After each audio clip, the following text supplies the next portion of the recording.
पूरे आरोपों को खारिज किया है और आरोप क्यों घड़े गए इसके बारे में भी सुप्रीम कोर्ट ने कहा है। एक प्रकार से आप कह सकती हो कि सुप्रीम कोर्ट ने ये आरोप पॉलिटिकली मोटिवेटेड है, ये भी सिद्ध कर दिया है। सुप्रीम कोर्ट के जजमेंट ने सिद्ध किया है। जहां तक कैसा लगा का सवाल है, 18-19 साल की लड़ाई, देश का इतना बड़ा नेता एक शब्द बोले बगैर सभी दुखों को भगवान शंकर के विषपान की तरह गले में उतारकर सहन कर कर लड़ता रहा और आज जब अंत में सत्य सोने की तरह बह रहा है, चमकता हुआ बह रहा है, तो आनंद ही होगा।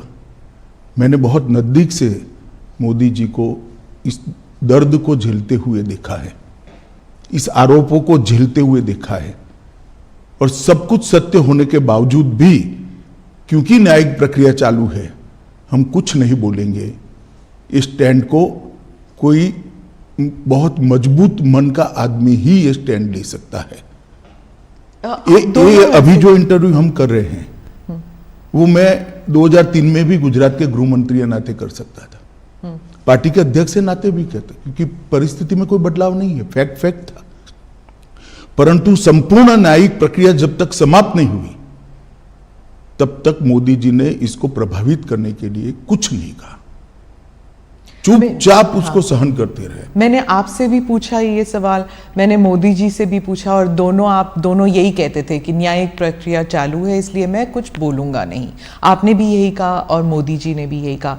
19 साल हो गए हैं, तो 19 साल में आप इधर उधर की बातें करते थे, पूरा आप डिटेल में नहीं जाते थे। अब आप क्या बता सकते हैं कि क्या हुआ उन दिनों में? सबसे पहले 19 साल के बाद सुप्रीम कोर्ट की खंडपीठ ने आज जो जजमेंट दिया है, उस जजमेंट से मोदी जी पर लगे हुए सारे गलत आरोप को खारिज कर दिया गया और यह भी कहा गया है कि कुछ लोगों ने उस आरोपों को पॉलिटिकली मोटिवेटेड तरीके से लगाया था, to keep the pot boiling कहा। हाँ, वेस्टेड इंटरेस्ट। कौन थे वो आपके हिसाब से? नाम मैं बताता हूं बाद में।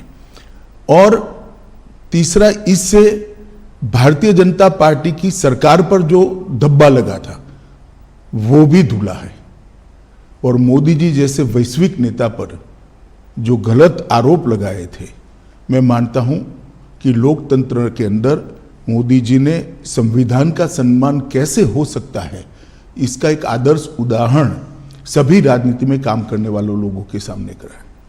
मोदी जी की भी पूछताछ हुई थी, किसी ने धरना प्रदर्शन नहीं करा था। देश भर से कार्यकर्ता आकर मोदी जी के समर्थन में सॉलिडारिटी के लिए खड़े नहीं हुए थे। हम कानून को कोऑपरेट किए थे, मेरी भी अरेस्ट हुई थी, कोई धरना प्रदर्शन नहीं करे थे। और जब सत्य इतनी लंबी लड़ाई के बाद बाहर आता है विजयी होकर, तो सोने से भी ज्यादा उसकी चमक होती है। और मुझे बहुत अच्छा लग रहा है कि आज जिन लोगों ने भी मोदी जी पर आरोप लगाए थे, अगर उनकी अंतरात्मा है तो उन्होंने मोदी जी की और भारतीय जनता पार्टी की क्षमा मांगनी चाहिए। सिर्फ आरोप लगे थे क्या? दंगे हुए तो थे ना? आरोप क्या था? दंगे मोटिवेटेड थे। दंगों में राज्य सरकार का हाथ था, दंगों में मुख्यमंत्री का हाथ था, यहां तक भी कह गए। आरोप यह था, दंगे से कौन इनकार कर रहा है? देश में दंगे कई जगह पे हुए हैं।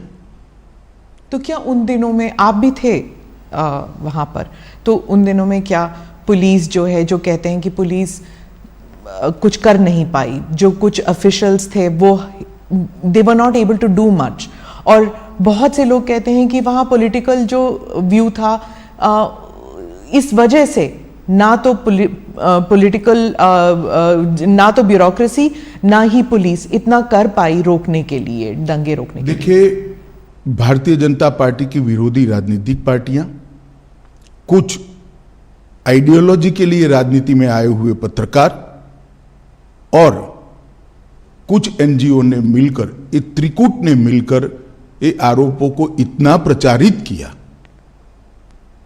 और इसका इकोसिस्टम भी इतना मजबूत था कि धीरे धीरे झूठ को ही सब सत्य मानने लगे। पर उस वक्त तो आपकी सरकार दिल्ली में भी थी और आपकी सरकार गुजरात में भी थी, तो फिर मीडिया को या फिर उन लोगों का नेटवर्क इतना स्ट्रांग कैसे था? हमारी सरकार का कभी भी मीडिया के काम में इंटरफेरेंस का दखल ही मतलब हमारा एटीट्यूड ही नहीं है, ना उस वक्त करा था ना आज कर रहे हैं। परंतु उस वक्त जो इकोसिस्टम बनी थी वो इकोसिस्टम ने एक झूठ के पुलिंदे को इतना हवा बनाकर जनता के सामने खड़ा कर दिया कि इसकी इन्फ्लुएंस में सभी लोग थे, शायद कोर्टें भी होगी। अगर सत्य था तो फिर एसआईटी की क्या जरूरत थी? एसआईटी में आज मैं आपको सत्य बताता हूं, एसआईटी का ऑर्डर कोर्ट का नहीं था। एक एनजीओ ने एसआईटी की मांग करी, कोर्ट ने फॉर सेक ऑफ आस्किंग हमारे लॉयर को पूछा, हमारे लॉयर ने कहा मुझे इंस्ट्रक्शन लेने पड़ेंगे। लंच आवर के बाद फिर से कोर्ट बैठी, हमारी सरकार ने कह दिया कि हमें कुछ छुपाना ही नहीं तो एसआईटी बने, हमें क्या आपत्ति है। It was consented decision, Gujarat सरकार की रिकॉर्ड पर कंसेंट है।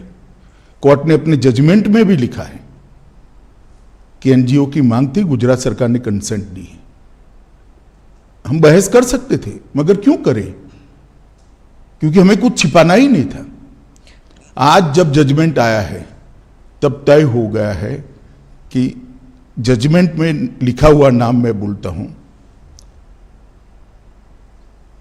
एक पुलिस अफसर का नाम दिया है, एक एनजीओ का नाम दिया है और कुछ पॉलिटिकल एलिमेंट्स का नाम दिया है।